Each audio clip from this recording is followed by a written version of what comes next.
Hello friends, आप सभी को मेरा प्यार भरा आदाब और नमस्कार। 18 अगस्त 2026 की करंट अफेयर्स में आपका स्वागत है। मैं हूं आपके साथ रियासत हुसैन उस्मानी और आप देख रहे हैं भारत दर्पण। तो आइए शुरू करते हैं आज की बड़ी खबरें। सबसे पहले हम बात करेंगे यहाँ पर बाजार दर्पण की। तो देखिएगा सेंसेक्स और निफ्टी की क्या स्थिति रही है उसको हम देखते हैं। तो सेंसेक्स घटकर जो है 77,728 पॉइंट पर पहुंच चुका है, जबकि अगर निफ्टी की बात करें तो निफ्टी घटकर जो है 24,287 पॉइंट पर पहुंच चुकी है। आगे बढ़ेंगे और बात करेंगे यहाँ पर गोल्ड और सिल्वर की। तो देखिएगा यानी गोल्ड यानी सोना जो है बढ़कर जो 1,56,210 रुपये पर पहुँच चुका है, जबकि अगर हम चांदी की बात करें तो चांदी जो है बढ़कर 2,39,110 रुपये पर पहुँच चुकी है। तो ये थी गोल्ड और सिल्वर की स्थिति। आगे बढ़ेंगे और बात करेंगे हम यहाँ पर डॉलर और क्रूड ऑयल की। तो देखिएगा अमेरिकी डॉलर बढ़कर जो है 95.65 यानी 95 रुपये 65 पैसे पर पहुँच चुका है, जबकि अगर क्रूड ऑयल की बात करें तो क्रूड ऑयल जो है बढ़कर 85.5 डॉलर पर प्रति बैरल पहुँच चुका है। तो ये थी बाजार दर्पण की बड़ी खबरें। आगे बढ़ते हैं और बात करते हैं जो अन्य बड़ी खबरें हैं उन पर। तो देखिएगा सबसे पहली खबर हम बात करें तो वो है आपका नई दिल्ली में जो 12वीं ब्रिक्स पर्यावरण मंत्रियों की बैठक होने जा रही है, वो इसके बारे में सिलसिले में है ये। तो देखते हैं 18 अगस्त 2026 को भारत की ब्रिक्स अध्यक्षता में नई दिल्ली भारत मंडप में 12वीं ब्रिक्स पर्यावरण मंत्रियों की बैठक जो है आयोजित होनी है। इस वर्ष जो है सम्मेलन की मुख्य थीम जो है सुदृढ़शीलता, नवाचार, सहयोग और सतत विकास जो है इसकी मुख्य थीम है ना। बैठक में सदस्य देशों ने संसाधन दक्षता, चक्रीय अर्थव्यवस्था, कार्बन बाजार और मरुस्थलीकरण से निपटने के लिए साझा रणनीति पर सहमति जताई है। इस तरह से हम कह सकते हैं ये बहुत ही इम्पोर्टेंट जो है ये ब्रिक्स की जो पर्यावरण जो मंत्री हैं उनकी बैठक होने वाली है। तो ये इम्पोर्टेंट है। इसमें देखेंगे ब्रिक्स के बारे में क्या क्या चीज़ें हैं, इसको थोड़ा सा समझने का प्रयास करते हैं। अगर हम ब्रिक्स की बात करें तो देखिएगा ब्रिक्स का पूरा नाम जैसे कि हम जानते ही हैं, यानी ब्राज़ील, रसिया, इंडिया, चाइना और साउथ अफ्रीका के नाम का एब्रीविएशन है, उनसे इसकी स्थापना की गई थी। और अगर हम बात करें इसकी शुरुआत तो देखिएगा शुरुआत जो है 2009 में ब्रिक के रूप में की गई थी। इसके बाद जब 2010 में इसमें जो है साउथ अफ्रीका जुड़ गया तो इसको जो है ब्रिक्स नाम दिया गया था, है ना। इसका अगर मुख्यालय की बात करते हैं तो इसका कोई स्थायी मुख्यालय तो है नहीं, है ना। अगर इसका मुख्य उद्देश्य की बात करें तो देखिएगा क्या है, आर्थिक सहयोग बढ़ाना और व्यापार और निवेश को प्रोत्साहन करना और साथ ही साथ विकासशील देशों की जो है आवाज़ को मजबूत करना और इसके अतिरिक्त जो है वैश्विक संस्थाओं में सुधार की मांग जो है करना ब्रिक्स का मुख्य उद्देश्य रहता है। इसके अलावा अगर हम बात करें इसकी जो मुख्य संस्थाएं हैं, छोटी छोटी भी देखेंगे तो जैसे एनडीबी है, न्यू डेवलपमेंट बैंक जो है वो इसकी एक अन्य महत्वपूर्ण जो है संस्था है। अगर हम बात करें एक है आपकी कॉन्टीजेंट रिजर्व अरेंजमेंट, तो ये भी एक संस्था है, 2014 में इसकी भी स्थापना और इसकी स्थापना भी 2014 में की गई थी।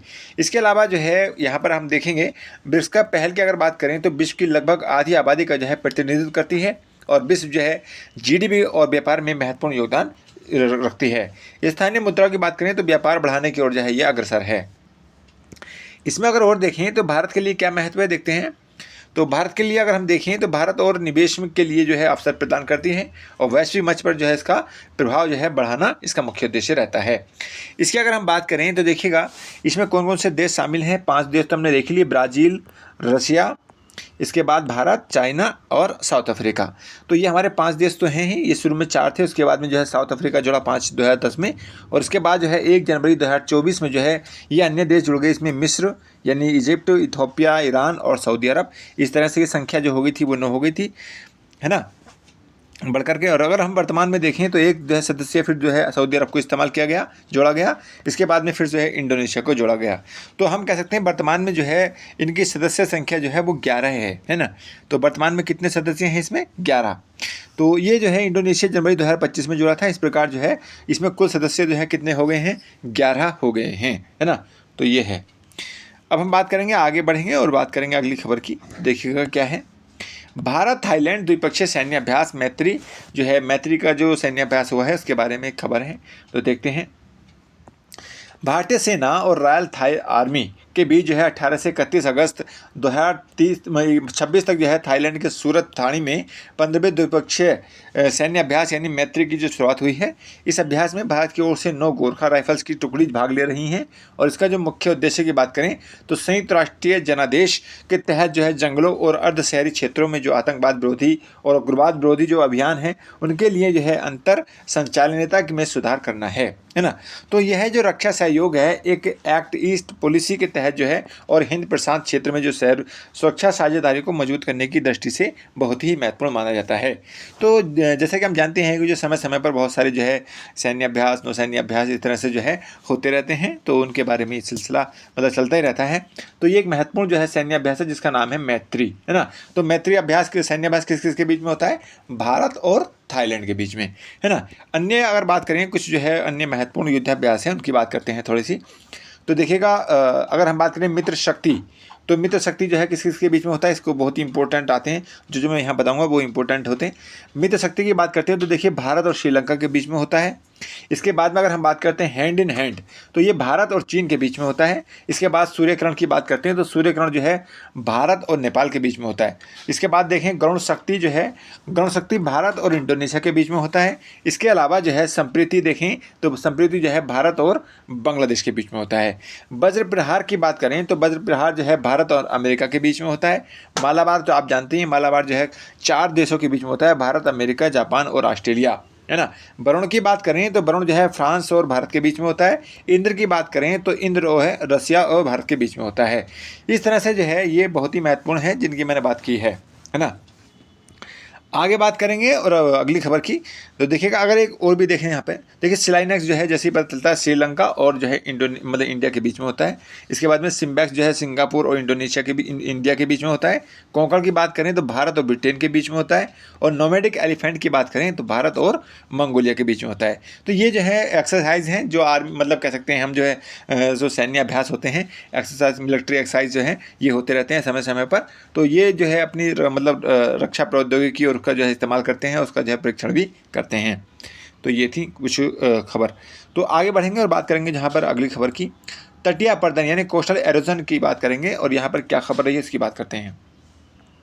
राष्ट्रीय तटीय अनुसंधान केंद्र यानी एनसीसीआर द्वारा जारी हालिया रिपोर्ट के अनुसार भारत के तटीय राज्यों विशेषकर ओडिशा के 564 किलोमीटर तटीय क्षेत्र का लगभग 28% यानी कि हम कह सकते हैं जो ओडिशा का तटीय भाग है ना, जैसे हम बनाते हैं इंडिया का मैप जब बनाते हैं इस तरह से हम बनाते हैं ना, इस तरह से देखेंगे है ना। तो एक बार मैं बना कर दिखा देता हूँ, चलिए अभी बना कर दिखाऊंगा। तो इस तरह से बात करेंगे तो गंभीर तटीय जो है अपरदन देखा गया है वहाँ पर। अगर हम बात करें कोस्टल एरिया में तो उसको लेकर के क्या है समुद्र के बढ़ते जलस्तर लगातार जो टाइप मतलब जो चक्रवात आते रहते हैं साइक्लोन आते रहते हैं उनकी वजह से और अविवेकपूर्ण अवसरणात्मक विकास को जो है इसका मुख्य कारण बताया गया है। केंद्र सरकार ने इस समस्या से निपटने के लिए क्या किया है, जैव इंजीनियरिंग विधियों, मैंग्रोव रोपण और सॉफ्ट स्ट्रक्चर तकनीकों के उपयोग का निर्देश जारी किया है ना। तो इस प्रकार से जो है तटीय अपरदन को रोकने के लिए जो है सरकार लगातार जो है क्या मतलब एक महत्वपूर्ण कार्य कर रही है, उसी को लेकर के है। और इसमें जो है मुख्य जो मतलब कह सकते हैं इनकी जो कार्य हैं तो जैव इंजीनियरिंग विधियों का इस्तेमाल करना, मैंग्रोव का रोपण करना और साथ ही साथ जो है सॉफ्ट स्ट्रक्चर तकनीकों का इस्तेमाल करके जो है इसका इरोजन जो है यानी कोस्टल इरोजन को रोका जा रहा है ना। तो इसमें अगर हम बात करते हैं देखिएगा समुद्र की जो गहरे समुद्र हैं उनकी क्षमताओं की खोज करें तो क्या होता है उसको देखिए समझेंगे। तो गहरे समुद्र की क्षमताओं की अगर बात करें उसकी खोज की क्या क्या है उसको देखेंगे एक बार। जलवायु विनियमन यानी इसकी अगर हम बात करें तो देखिए महासागरीय धाराओं के प्रभाव को समझना। इसके बाद में अगर बात करते हैं खाद्य जाल में सहायता, इसके पोषक तत्वों से जो है प्रचुर जल को ऊपर उठाने वाले जो है क्षेत्रों की सुरक्षा करना है। और अगर हम बात करें जैव अन्वेषण यानी नई औषधियों की खोज करना और कोविड-19 PCR टेस्ट के उपयोग में किया गया था इसका इस्तेमाल, उसको जो है एंजाइम गहरे समुद्र में पाए गए थे और एक सूक्ष्मजीवी से जो है इसको प्राप्त किया गया था, है ना। तो ये है। इसके अलावा और देखते हैं तो हानिकारक मत्स्य क्या है, प्रत्यक्ष रूप से जो पर्यावरण को पर्यावासों को जो नष्ट करता है और संसाधनों को जो कम करता है उसका भी संरक्षण करना है ना। उसके बाद करें समुद्र में जो गहरे समुद्र में खनन की बात करें तो देखिए खननों का दोहन होता है, खनिजों का दोहन होता है जिससे जो है जीवों के पर्यावासों में भी व्यवधान उत्पन्न होता है।